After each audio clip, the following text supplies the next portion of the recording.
Okay, ngunit sa pamagitan ng panalangin na may pagsamo at pasasalamat, hayaan mo ng iyong pagsamo. Ito po ay ipaalam mo sa Diyos. Okay, ipaalam mo raw sa Diyos. Pinapaalam niyo pa sa Diyos yung pangailangan ninyo o nasa isip niyo lang. Sabi ng Lord, huwag kayong mabalisa sa anumang bagay. Pero sa pamagitan ng panalangin, dalawa po yan. Pag nanalangin ka, panalangin po, pwede kang mag-rejoice, pwede kang humingi, pwede kang mag-request. Pero dito po, pag nahihirapan ka, ay kailangan magsusumamo ka. Nakakita na kayo ng nahihirapan na nagpapasalamat? Yun o. Yan yung tatalakayin natin ngayon. Kaya nga na nagsusumamo eh. Ano bang ibig sabihin na nagsusumamo? Mayroon kang hinihingi, hinihintay, desire sa iyong puso na hindi pa dumarating. Ipaalam mo yan sa Diyos. Amen? Kaya lang may pasasalamat. Wala pa sa iyo, Lord, salamat po. Kagalingan, Lord, salamat po. Sasakyan, Lord, salamat po. Kahirapan, Lord, salamat po. Ang sabi ng Lord eh, in everything, give thanks, for this is the will of God. Oh. Nasa mabuti kang kalagayan, hindi maganda yung kalagayan mo, o kaya unexpected yung dumarating sa'yo, abay, magpasalamat pa tayo. Palagi ang tagubilin. From Genesis up to Book of Revelation. Minsan tinanong ko po yan sa Panginoon, no? Sa kanyang salita. Ako, bakit yung Book of Matthew, Mark, Luke, and John, parang nauulit-ulit. Amen? Diba? May mga context dyan, iba-iba ang sumulat, pero isa lang ang tinutukoy. Kasi po, nais ng Lord na pumasok sa ating mga isipan at puso ang kanyang salita. Kaya kahit sa Old Testament, inuutos ng ating Panginoon, makinig kayo. Ano yun? Iisa lang ang Panginoong Diyos. Hanggang sa New Testament, hanggang sa Book of Revelation, ano tapupili ng Lord? Huwag kayong sasamba sa Diyos-Diyosan. Ano tapupili niya? Pag sumamba kayo dyan, mapapahama kayo. Ano tapupili niya? Papagpalain mo kayo kung susunod kayo. Mula Old Testament yan, hanggang New Testament, hanggang sa Book of Revelation. At nagpapakilala na mayroon ng isang Panginoong Diyos na nasa langit. Amen po? Pagdating sa Godhead, kailangan kilalanin mo yan para mamahalin mo yan ang wholeheartedly. Mahirap naman magmahal ng hindi mo kilala. Ito ba kayo? Okay. Ngayon, mga kapatid, bakit palagi ang tagubilin? Para magsingin, para pumasok po. Tingnan po natin ang Book of Matthew chapter 13, verse 8 and 9. Ang sabi ng ating Panginoon, okay? But other fell into good ground and brought forth fruit, some 100-fold, some 60-fold, some 30-fold, what years to be dated here. Okay. Sa verse 3 po niya, sa chapter 13, lagi nating narinig po ito, the parable of the sower. There is a parable. Pag sinabing parable, there is an explanation. And there is a purpose of a parable. Ngayon, direksyon na po tayo. Yung parable po na yan, 4 na ground. Pertaining to the 4 kinds of ground. Okay? Nung nangaral yung nagasip, nagtanim po ang salita ng Diyos, some fell among the wayside. Wayside, daanan, dumating ang ibon, kinain, nawala. Okay? Yung ibig kong sabihin, yung mananampalataya, yung unang ground niya sa wayside, tinagdaan-daanan, pinapaliwala ang salita ng Diyos. Okay? Pero kanyang mga mananampalataya. Unti-unti yan. Habang sumusunod ka, napunta ka sa stony ground. Yan natin stony ground, Tinanggap mo na may kagalakan yung salita ng Diyos, nagalak ka, nagtagumpay ka, masaya ka, pero dumating ang pagsubok, dumating ang bagyo, dumating ang suliranin, nahirapan ka. Hindi ganong malalim yung pundasyon ng iyong pananampalataya, kaya natangay. Okay? Second chance of ground. Third, thorny grounds. Thorny grounds. Ibig sabihin, tinikan, mananampalataya, nandun na siya, malapit na sa good ground, kaya lang, hindi siya lumalago. Bakit hindi siya lumalago? Kasi po, hindi siya masipag. Saan siya masipag? Sa alalahanin. Kaya, may tinig, hindi lumago. Hindi lumago yung salita ng Diyos sa kanyang buhay, hindi siya natuto. Ang number 4, ang nais ng Lord, lumago tayo lahat. Punta na sa good ground. Ang good ground po, may 30, may 60, may 90 to 100 folds. Ibig sabihin, yung learning natin at saka yung pagkuha natin ng salita ng Diyos, hindi tayo pare-pareho. Amen? 30, magtyaga ka. Pag nagtsatsaga ka, dadagdagan ka ng Diyos. Pag 60 ka, magtyaga ka rin. Pag 90 ka, ibig sabihin, ano ka? Pinagpala ka ng Diyos. Pinagpala ka lahat. Kaya lang, huwag mong asahan na pag ikaw ay pastor ka at nangangaral ka, makukuha niya kagad yung pinapangaral mo. Kahit tayo po na magulang, pag-stepin ka, lagi mo isot yung ano mo, di ba? Mamaya wala na stepin niya. Step pa niya, pag pinapalo ko pa yung anak ko. Ilang taon na, nagkalaga na, pag stepin niya, wala pa. Nasa loob ng bahay. Gano'n na tagubilin. Stepin lang yun how much more ang salita ng Diyos? May tagakuha, may demonyo. Ayaw niya na ikaw ay lumago. Ayaw niya na ikaw ay papagpalain. Amen? Ayaw na ikaw ay makasunod sa Diyos. Kasi pag nakasunod ka sa Diyos, ang Diyos po ay talagang kikilos sa papagpalain ka. God cannot withhold His promises. Hindi niya pwedeng i-withhold yung mga pangako niya. Pag nakasunod ka, i-bless ka ng ating Panginoon. Pangako niya yan. Yan yung tagubilin niya. I will bless you, and I will bless your children's children. If you obey my statutes and my judgment and laws and my commandments, I will bless you. Ay sabi mo siya, katabi, sunod lang. Sunod lang, palapakan natin ang ating Panginoon.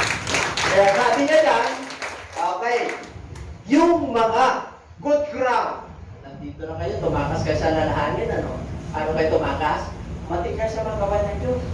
Para, pag nakapakinig ka, malinis yan, okay, good ground yan. Sabi mo sa katabi, good ground tayo. Yung wala rito, hindi naman bahala ng Diyos. Amen? May kanya-kanyang kadahilanan. Namunga, 104, 60, 30. Who had ears to hear, let him hear. Ako'y naniniwala, meron naman tayo lahat katinig. Pero yung spiritual. Okay?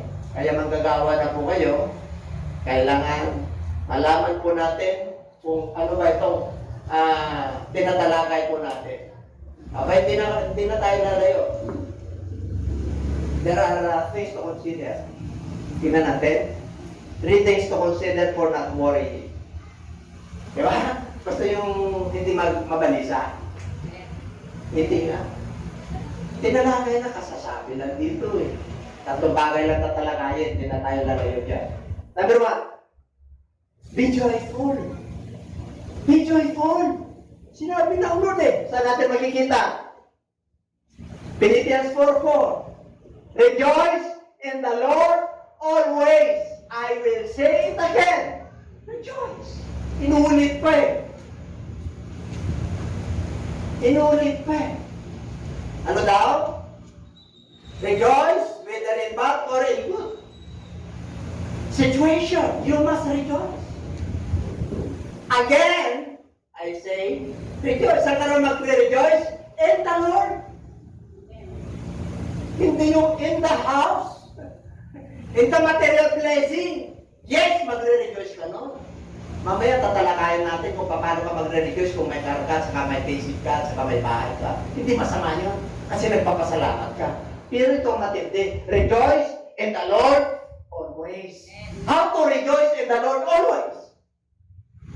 Paano? Sinabi na kanina, kasawan di ba? Diba? May kailan may connection ka. Meditate His word day and night. Ang dami na. Alam na natin na po yan. Paano ka ba mag-rejoice sa ating Panginoon? May karamdaman ka. Can you rejoice? If you feel something bad? Can you rejoice? Ito. Pagdating ko rito, wala na pong sakit. Pagpunta ko rito, nagpagbukas sa alaan na kapayapaan na Di ba kayo? Bakit? Rejoice in the Lord always. And again, may kakainin ka kung Diyos. Bakit? Di kumakain yung mga ibon, wala kang kinakain. Tuwa-tuwa yung mga ibon. Hindi sila nagasi. Bakit ka kaya matuwa dahil wala kang pagkain? Matuwa ka hindi dahil sa wala kang pagkain. Matuwa ka dahil ang Diyos na sumasayo. Amen. Tingnan mo yung mga ibon. Even your hairs are numbered, Polly. Alam ng Diyos na iyong mga buhok ay nalalaglag. Ilan mo ba yung kakainin mo? You are more value than sparrows in the sky. Mas mahalaga ka ba? Mas mahalaga ka sa kanila. Kasi nilikha tayo ng Diyos ayon sa kanyang sariling wais. Oh. Yan. 1 Thessalonians 5:16. Be joyful always, or rejoice evermore. Sa ibang translation niya, rejoice evermore. As long as you live, you must rejoice because God is with you wherever you go. Promise niya yan. I will never leave you nor forsake you even unto the end of this age. So, we must rejoice evermore. Maganda yung kalagayan mo, mahirap yung kalagayan mo, hindi maganda yung kalagayan mo, we must rejoice. And it is up to us to rejoice. Because the Bible tells us and commanded us that we must rejoice evermore. Amen.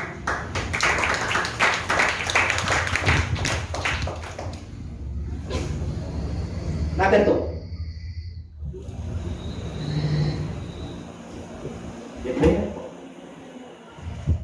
Alam mo, minsan pinapentulutan ka ng Diyos na hindi magandang kalagayan mo para magkulay-kulay ka. At ipanwait mo yung sarili mo, bakit gano'n ang nangyayari? You must pray. You must evaluate. You must praise Him. You must worship Him. Kasama yun sa prayer. A prayer for Christian is an hour and two. Says not to pray. Huwag kayong manginawa sa panalangin. Luke chapter 18. Amen? Jesus Christ said, ought all men to pray. Always.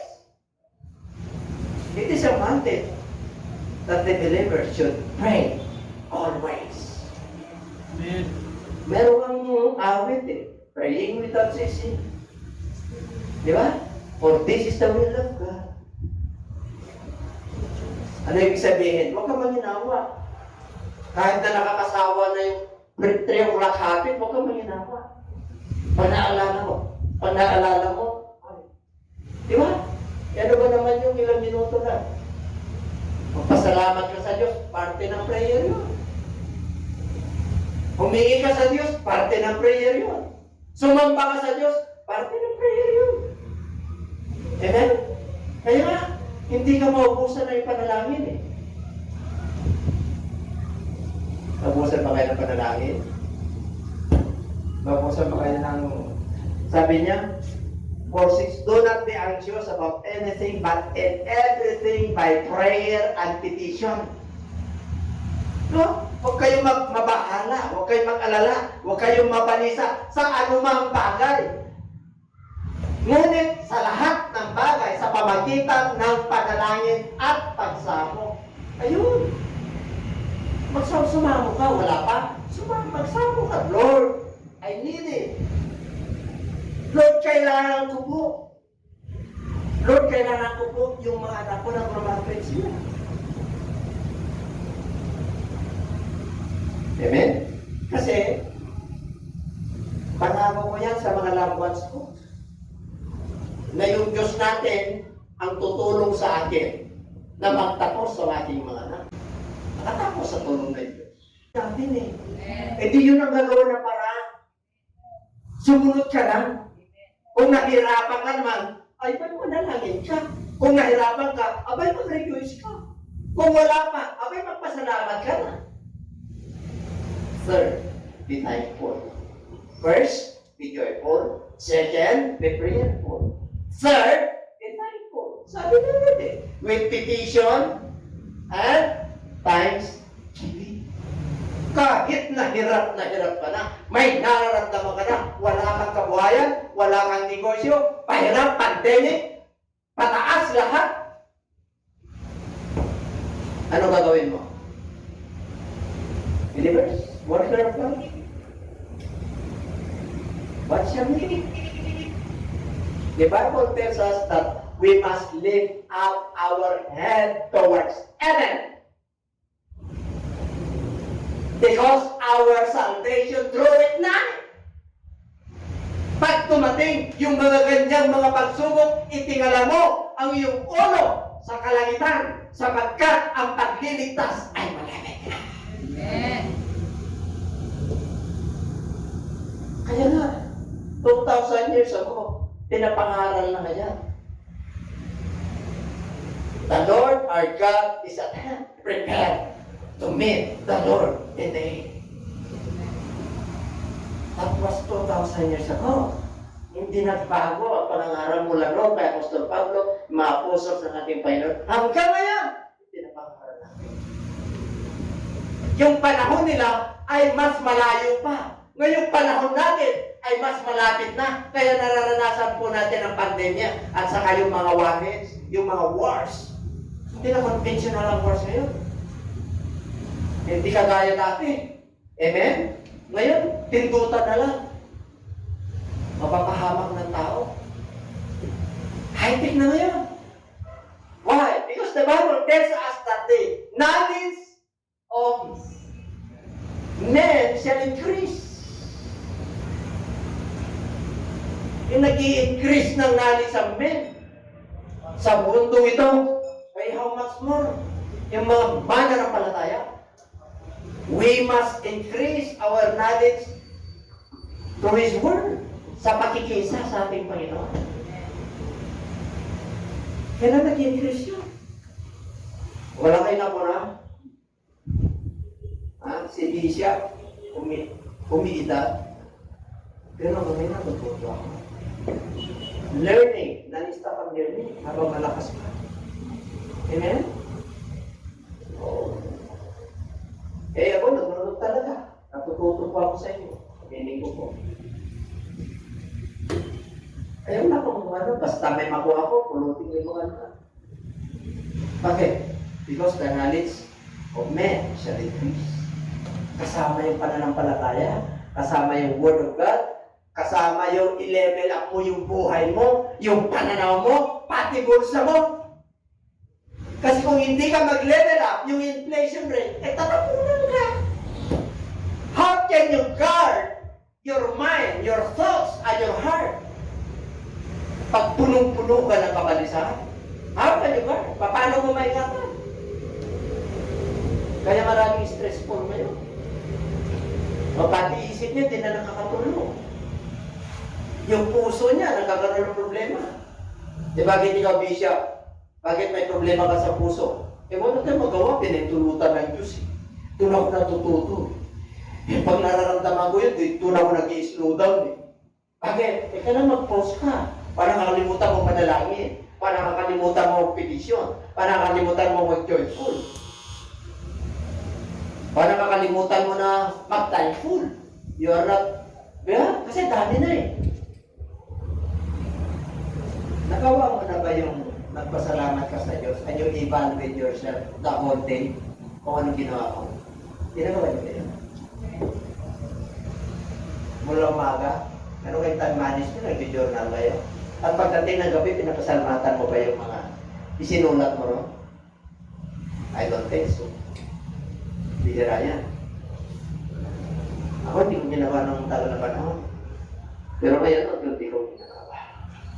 Bakit? Tinuturuan ako ng Diyos. Dahil nabisyan na ako. Wala akong may pagmamalaki. Hanggang ngayon, natututo pa rin ako. Yan ba kayo? Palapakan natin yan. Sabi niya, give thanks in all circumstances, for this is God's will for you in Christ Jesus. Oh. May pera, walang negosyo, bankrupt, walang pambili, tama lang dumarating, pero pinapakain ka ng Diyos. Di magpasalamat ka. Yung iba nakahanap ng ayuda, ikaw walang ayuda, pero kumakain ka. Sila nga, may ayuda, kulang pagkain nila. Ano gusto mo? Kompleto ka. Bakit? Si Kristo nasa iyo. Sabi ng ating Panginoon, ako ang iyong kakumpletuhan. Kahit na tama-tama lang dumating sa iyo, masaya ka. Bakit? Si Kristo nasa buhay mo, nasa puso mo, nasa isip mo. Kaya siya nagbubusog sa iyo. Alam ng Lord kung darating ang taksala, ano gagawin ng Lord? Nagsisettings ka. Meron kang isang sabong bigas, o bakit itong isang sabong bigas mo? 1 half pa lang. Eh, konsumo namin ito, 1 month lang. Bakit? Pinaganda ka ang Diyos eh. Ang Diyos ang nakakalam eh. Lagi kayong busog. Naranasan niyo na ba yan? Nandami kayong kumakain, hindi mo inalantala kung anong sasayin mo bukas. Eh, ang Lord alam niya yung bukas eh. Kaya pag may giyera na, alam niya eh. Nakasave ka na kagad eh. Andiyan pa ba kayo? Ganong kabuti ang Diyos. Ganong katindi yung Diyos na pinaglilingkuran natin. Kaya, be joyful, be prayerful, and be thankful. Ay, kompleto ka. Ngayon, ang bilis ano? Ang bilis kasi, dirap ko na lang. Palapakan nga natin ang Lord. Pinipulutan ang Lord na hindi ko man yung ano ko eh. Kasi hanggang dito ako, umano yan eh. Anong pinakasikreto? Para magkaroon ka ng joyful, thankful heart, at saka prayerful heart. Okay. And the peace of God, which transcends all understanding, will guard your hearts and your mind in Christ Jesus. Ano ang sikreto? Peace of hindi peace of men. Peace tayo, walang war. Prasya, Ukraine. Ang sabi ng Bible, yes, peace, peace, but suddenly, fraction. May nagkaya. Wala na kapayapaan yan. No. Kasi, nabubuhay po tayo sa yaman sa mundo ito. Pero kung ang yaman natin, doon, masikip yung yaman natin kaysa yaman natin dito. Abay, mga kapatid, lalo ka lang naging bakit peace of God ang kailangan po natin? Sabi nga ni Sister Roslyn kanina, this world, there is tribulation. But be of good cheer. I will give my own peace to you. Because I am the Prince of Peace. Kaya kahit na may mga virus, natira pang buhay, alang ayuda, giyera na naman. Baka mag 100 pesos ang krudo. Kahit na 200 pa yan eh. Bakit? Hindi na. Kahit na mag 100 yan, 200, tuloy ang ikot ng mundo. Kailan mag-stop ang ikot ng mundo? Pag narapyo na tayo. At samantala, kasi wala na tayo eh. Sila, tuloy-tuloy pa rin ang ikot ng mundo. Kaya lang, wrath of God ang darating sa kanila. Yun ang tinatawag na great tribulation. Sarap mo. Alam mo, pag mananampalataya ka, Lord, kunin mo na kami. Hindi ka na mag-alala. Kaya niyo bang sabihin nyo? Baka yung iba, hindi pa kasi sayang. Kita mo nagagirahan na, tapos may mga warnings na, sana mo na, sala. Sabi natin, kukunin na nga kita. Balisa ka pa. Baka mo kaya-aya kaya sa ating Panginoon. Ang kukunin ng Lord yung mga banal. Walang kapintasan, hindi nag-aalala. Sapagat kaaway ng Diyos ang kabalisahan. Yan ang nagdama ng kaaway ng Diyos, yung balisa ka. Ito, alala ka.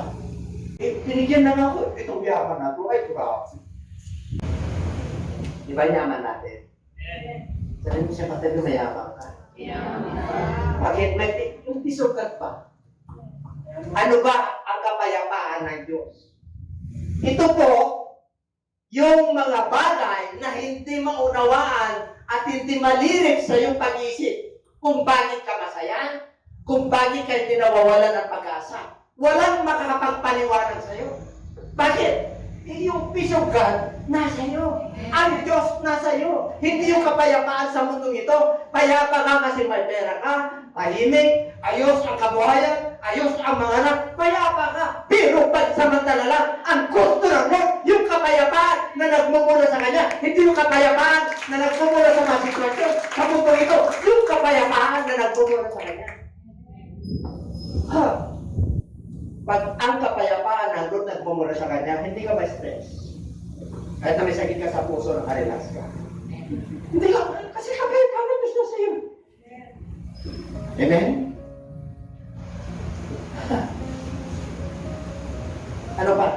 Yung isip mo, ay, mga kapatid, you have the mind of Christ.